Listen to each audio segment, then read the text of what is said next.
Academy. I am Arzu, your maths teacher from Uttar Pradesh. Our today's topic is number system. Number systems क्या होता है, number system क्यों होता है और हमें इसे पढ़ना जरूरी क्यों होता है।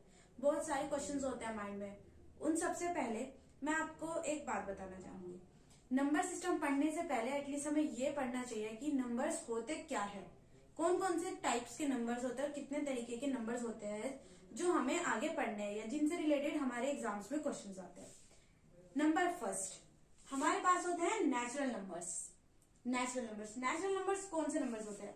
जस्ट इमेजिन, मैंने आपको एप्पल्स दिए, एक बास्केट भर के मैंने आपको एप्पल्स दिए और मैंने आपको बोला है कि आप काउंट करके मुझे बताओ कि इन बास्केट में कितने एप्पल्स है। तो नॉर्मल सी बात है, आप मेरे को कैसे काउंट करके बताओगे? 1 2 3 4, आप यही बोलोगे 1 2 3 4। ठीक है, तो आपने काउंटिंग कहाँ से स्टार्ट करी है? 1 से। तो नेचुरल नंबर्स वो नंबर्स होते हैं जहां से हम काउंटिंग स्टार्ट करते हैं।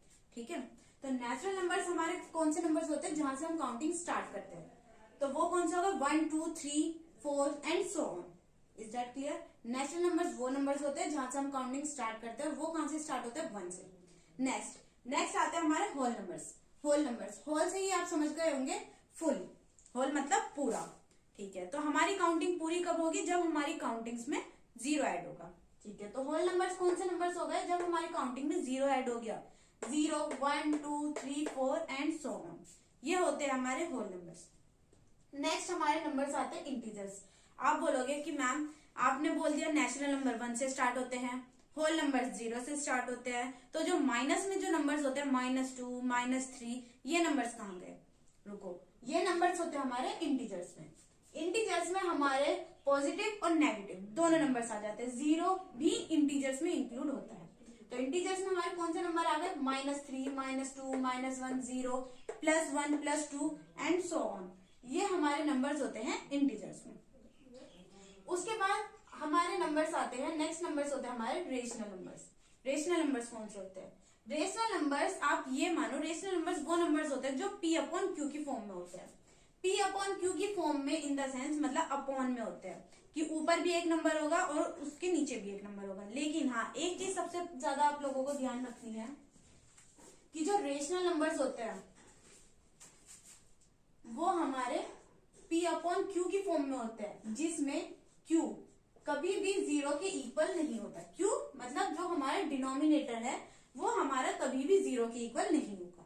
ठीक है, तो वो हमारे रेशनल नंबर बोलेंगे। ठीक है, ये हो गए हमारे रेशनल नंबर।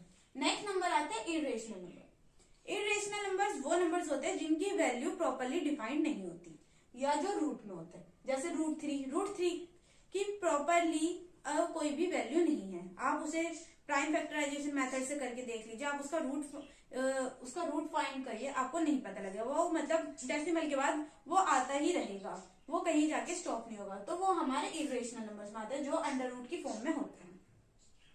नेक्स्ट आता है रियल नंबर्स। रियल नंबर्स कौन से नंबर्स होते हैं जिसमें रेशनल नंबर्स और इर्रेशनल नंबर दोनों इंक्लूड हो जाते हैं? तो real numbers are those numbers which include rational number and irrational number both. ठीक है, अब फिर से हम एक बार रिपीट करते हैं। नेचुरल नंबर्स वो नंबर्स होते हैं जो 1 से स्टार्ट होते हैं। होल नंबर्स वो नंबर्स होते हैं जो 0 से स्टार्ट होते हैं। नेक्स्ट इंटीजर्स वो नंबर होते हैं जिनमें नेगेटिव और पॉजिटिव 0 को इंक्लूड करके, नेगेटिव और पॉजिटिव 0 के साथ जब आते हैं तो वो हमारे हो जाते हैं इंटीजर्स। उसके बाद नेक्स्ट आता है रेशनल नंबर्स। रेशनल नंबर्स कौन से नंबर्स होते हैं? जो P/Q की फॉर्म में होते हैं, मतलब जिनमें डिनोमिनेटर और न्यूमरेटर दोनों होते हैं। लेकिन उसका जो डिनोमिनेटर होता है, डिनोमिनेटर कौन सा नंबर होता है? नीचे वाला, वो कभी भी 0 के इक्वल नहीं होगा। उसे हम 0 नहीं कर सकते। हाँ, उसे आप 1 कर सकते हो, 2 कर सकते हो, 3 कर सकते हो, लेकिन कभी भी आप उसे 0 नहीं कर सकते हो। उसके बाद नेक्स्ट आता है इर्रेशनल नंबर। इर्रेशनल नंबर्स वो नंबर्स होते हैं जिनकी प्लेस वैल्यू कभी भी आप डिफाइन नहीं कर सकते हो कि एग्जैक्टली वो है क्या, या वो अंडर रूट में होते हैं। नेक्स्ट उसके बाद आते हैं रियल नंबर्स वो नंबर्स होते हैं जिनमें रेशनल नंबर्स और इर्रेशनल नंबर्स दोनों नंबर्स इंक्लूड होते हैं। Next even number. आप बहुत छोटी क्लास से पढ़ते आ रहे हो ये नंबर्स, मुझे पता है, लेकिन कहीं भी कुछ भी स्टार्ट करने से पहले हमें उसका बेसिक जानना जरूरी होता है। ठीक है, तो इवन नंबर्स क्या होते हैं?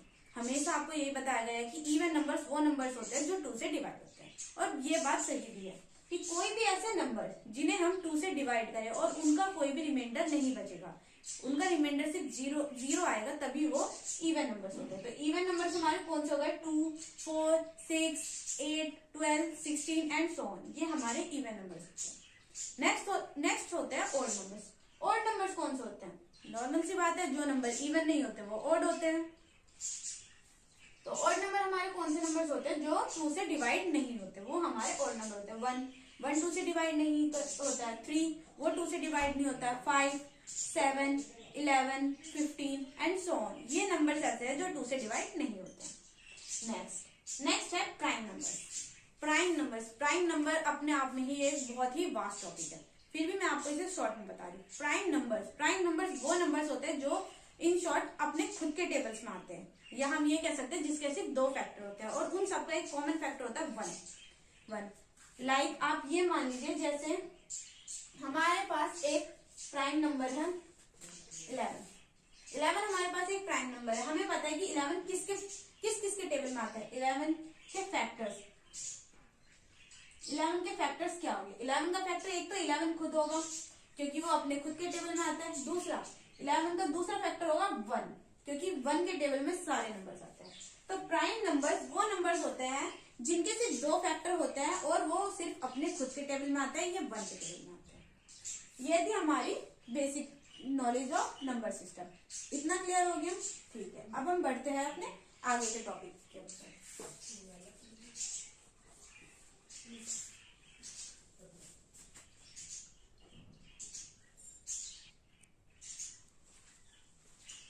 अब जब हमने बेसिक कंसेप्ट क्लियर कर ही लिया है तो हम थोड़े से क्वेश्चंस भी कर सकते हैं।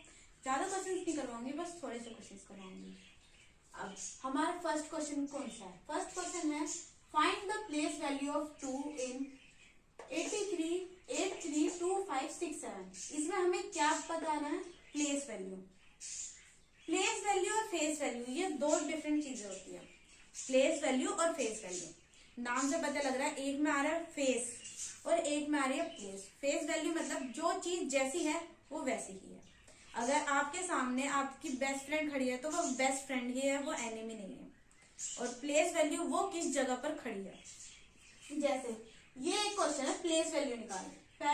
आप इमेजिन करो अगर ये क्वेश्चन प्लेस वैल्यू का नहीं होता, फेस वैल्यू का होता, और मैंने पूछा होता कि 2 की फेस वैल्यू क्या है इसमें, तो आप मेरे को यही तो बोलते कि 2 की फेस वैल्यू कितनी है?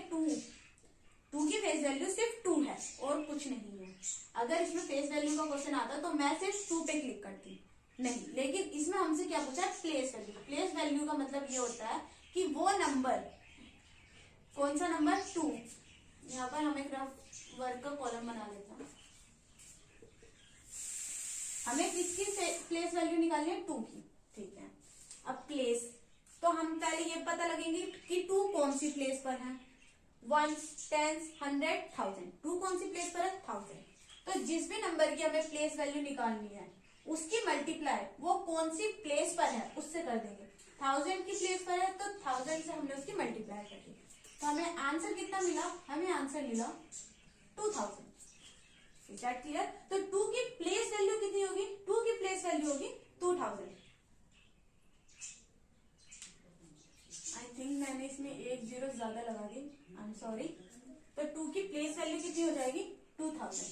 तो सी हमारा क्या है? करेक्ट आंसर, ठीक है। नेक्स्ट क्वेश्चन हमारा आता है which one is a rational number. इनमें से कौन सा रेशनल नंबर है? रेशनल नंबर में मैंने आपको क्या बताया था? कोई भी ऐसा नंबर जिसकी एक प्रॉपर वैल्यू होती है, ठीक है, और वो P/Q की फॉर्म में हो सकता है, ठीक है। लेकिन ये तो सारे अंडर रूट की फॉर्म में। अब आप मुझसे बोलोगे कि मैम ये तो सारे अंडर रूट की फॉर्म में है। मैं आपको एक बात बता दूं, अंडर रूट 3 की कोई वो प्लेस नहीं है, अंडर रूट 3 की कोई वैल्यू नहीं है। दूसरा आता है 2 प्लस अंडर रूट 3, इसको भी आप प्रॉपरली डिफाइन नहीं कर सकते। तो हम क्या करते हैं? हम अंडर रूट 4 जो है इसका रूट निकालते हैं। अंडर रूट 4 का अगर मेरे को रूट निकालना होगा तो मैं पहले इसके फैक्टर्स करूंगी। फैक्टर्स करने के बाद मेरे को क्या मिल गया? मेरे को ये पता लग गया कि ये किसका स्क्वायर होता है? 2 का स्क्वायर। अब आप ये बोलोगे कि मैम आपने बोला है कि रेशनल नंबर्स वो नंबर्स होते हैं जो P/Q की फॉर्म में होते हैं। मैं अपनी जगह ठीक हूँ और आपका क्वेश्चन अपनी जगह ठीक है।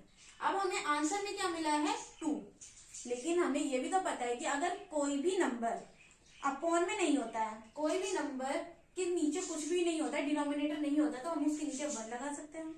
तो अब तो ये p/q की फॉर्म में बन गया ना, तो मैं ये बोल सकती हूँ कि √4 की एक वैल्यू है, वो लाई करता है नंबर सिस्टम में। तो हमारा आंसर क्या होगा इसमें, हमारा आंसर होगा √4। ठीक है, नेक्स्ट हमारा क्वेश्चन है which one is a irrational number. Irrational number में मैंने आपको क्या बताया था, कोई भी ऐसा नंबर जिसकी कोई भी वैल्यू नहीं होती है, जो मतलब उसकी एक प्रॉपर वैल्यू नहीं होती है, मतलब पॉइंट्स के बाद या तो वो आगे आगे बढ़ता रहता है या वो अपॉन में ही ऐसा हो जाता है कि हम उसे डिफाइन नहीं कर सकते। जैसे यहाँ पे 22 था, अगर मैं यहाँ पे 22/7 की जगह 22/0 कर देती तो वो लाई ही नहीं करता, तो हमारा इरेशनल नंबर वो हो जाता। लेकिन यहाँ पे 22/7 भी एक वैल्यू है जो लाई करती है। दूसरा नेक्स्ट है हमारा 1.333, ये भी एक वैल्यू है, ये आगे तक तो नहीं जा रही है ना, एटलीस्ट कहीं पर खत्म तो हो रही है, तो ये भी हमारा आंसर नहीं होगा। हमारा आंसर होगा पाई। क्यों? क्योंकि पाई की हमें वैल्यू तो दे ही नहीं रखी है। हाँ, मुझे पता है कि पाई की वैल्यू 22/7 होती है, लेकिन हमें गिवन तो नहीं है यहाँ पर, तो यहाँ पर हमारा आंसर क्या होगा, pi. Next, the smallest odd prime number is, इनमें से कौन सा ऑड प्राइम नंबर है। प्राइम नंबर्स मैंने आपको बताए थे वो नंबर्स होते हैं जो सिर्फ खुद के टेबल में आते हैं। ठीक है, और इसमें ये भी बोला है कि वो ऑड होना चाहिए। और जीरो तो कहीं लाई करेगा ही नहीं। ठीक है, जीरो तो क्योंकि सिर्फ होल नंबर में लाई करता है मोस्टली। उसके बाद वन का तो कोई है ही नहीं, वन तो सिर्फ अपने तो टेबल में आता है। उसके दो फैक्ट, मैंने ये भी बोला था कि प्राइम नंबर के 2 फैक्टर होने चाहिए, लेकिन वन का तो सिर्फ एक ही फैक्टर है, वो सिर्फ वन सिर्फ अपने खुद के टेबल में आता है। दूसरी चीज थ्री के तो 2 फैक्टर हो सकते हैं, एक तो 3 खुद और दूसरा 1। तो हमारा आंसर क्या होगा, स्मॉलेस्ट ऑड प्राइम नंबर कौन सा होता है, 3। Is that clear? आप नोट डाउन कर सकते हैं।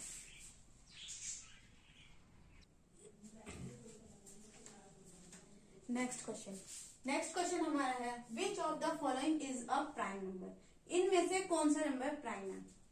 तो हमें उसके लिए सबसे पहले लास्ट डिजिट देखनी पड़ती है। लास्ट डिजिट इसकी कौन सी है, 4 कौन सा नंबर होता है, 4 इज अ इवन नंबर। ठीक है, तो ये तो प्राइम नंबर नहीं होगा, क्योंकि जिस भी नंबर के लास्ट में इवन नंबर आता है वो कौन सा नंबर होता है, वो डिवाइड हो जाते हैं, तो वो प्राइम नंबर नहीं होते। तो ये नंबर डिवाइड हो सकता है। इसके लास्ट में है 5, अगर किसी भी नंबर के लास्ट में 5 या 0 होता है तो वो भी प्राइम नंबर नहीं होता। फिर बचा कौन सा नंबर, 137। तो हमारा आंसर क्या हो गया, 137। Next question, which of the following is not a prime number, इनमें से कौन सा नंबर ऐसा है जो प्राइम नंबर नहीं है।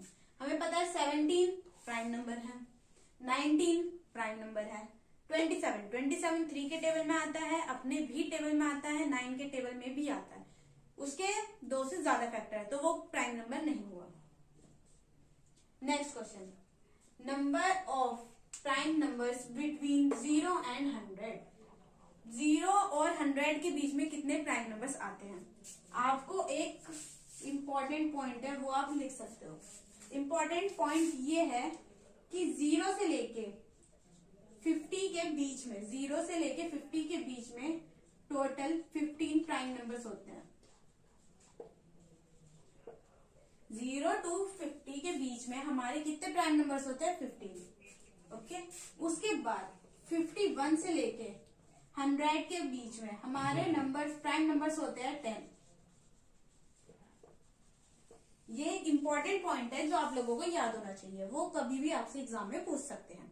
ठीक है, तो अब हमसे किसके बीच में पूछा है, 0 to 100 के बीच में, यानी कि 0 to 100। तो 50 के बीच में कितने होते हैं, 15, और 51 to 100 के बीच में कितना होता है, 10। तो टोटल कितने हो गए, 25। तो हमारा आंसर क्या हो गया, 25। आप इसको नोट कर सकते हैं, वीडियो पॉज करके आप क्वेश्चंस को नोट डाउन भी कर सकते हैं।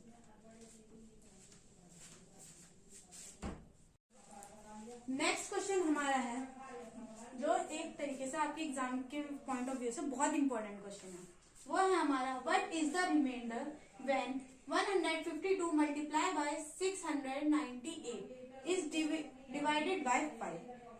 इनके प्रोडक्ट को अगर मैं 5 से डिवाइड कर दूं तो मेरा रिमाइंडर क्या होगा। आप लोग क्या करोगे, पहले इसको मल्टीप्लाई करोगे, फिर जो भी इसका प्रोडक्ट निकलेगा उसको आप 5 से डिवाइड करोगे, उसके बाद जो भी आपका रिमाइंडर निकलेगा उनमें से आप फिर टिक लगाओगे। इसका एक शॉर्ट फॉर्म है। मैं अगर पहले डिवाइड करूं फिर मल्टीप्लाई करूं तो आप सोच रहे होंगे ये क्या बोल रही है। तो हम देखते हैं कि हमारा आंसर सही आता है या नहीं। पहला हमारा नंबर क्या था, 152। 152 को मैं अगर 5 से डिवाइड करूंगी, 5 3 15 माइनस 0, तो हमारा रिमाइंडर क्या हो गया, हमारा रिमाइंडर आ गया 2। ठीक है,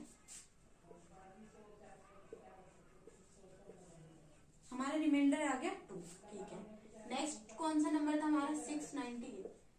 698 को अगर मैं 5 से डिवाइड करूंगी तो 5 1 जा 5, 1 कैरी डाउन, 9, 5 3 जा 15, 4 8, 5 9 जा 45।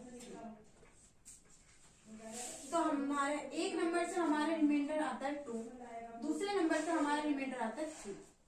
हमें इसमें क्वेश्चन में क्या दिख रहा था कि पहले हम मल्टीप्लाई करेंगे फिर डिवाइड करेंगे, मैंने उल्टा कर दिया। पहले मैंने इन्हें डिवाइड कर दिया, अब जो रिमाइंडर है उनको मैं क्या कर दूंगी, मल्टीप्लाई। मल्टीप्लाई करके कितना आ गया, 2 3 जा 6 आ गया। ठीक है, अब आप सोच रहे होंगे मैम 6 तो ऑप्शन में है ही नहीं, फिर हम किस पे टिक लगाएंगे, 6 है, हमें किससे डिवाइड करना था, 5 से। तो अगर मैं 6 को भी 5 से डिवाइड कर दूं तो हमारा रिमाइंडर क्या आता है, 1 आपको ऑप्शन में दिख रहा है, तो हमारा राइट ऑप्शन क्या होगा, 1। फिर से एक बार समझो, जो भी आपको नंबर्स दे रखे हैं उनको अलग अलग आप डिवाइड कर दो। पहले तो जिस भी नंबर से डिवाइड करना था हमने उसे डिवाइड कर दिया, उसके बाद उनके दो आपको रिमाइंडर निकल के आए, उन दोनों रिमाइंडर का आप प्रोडक्ट निकाल दो।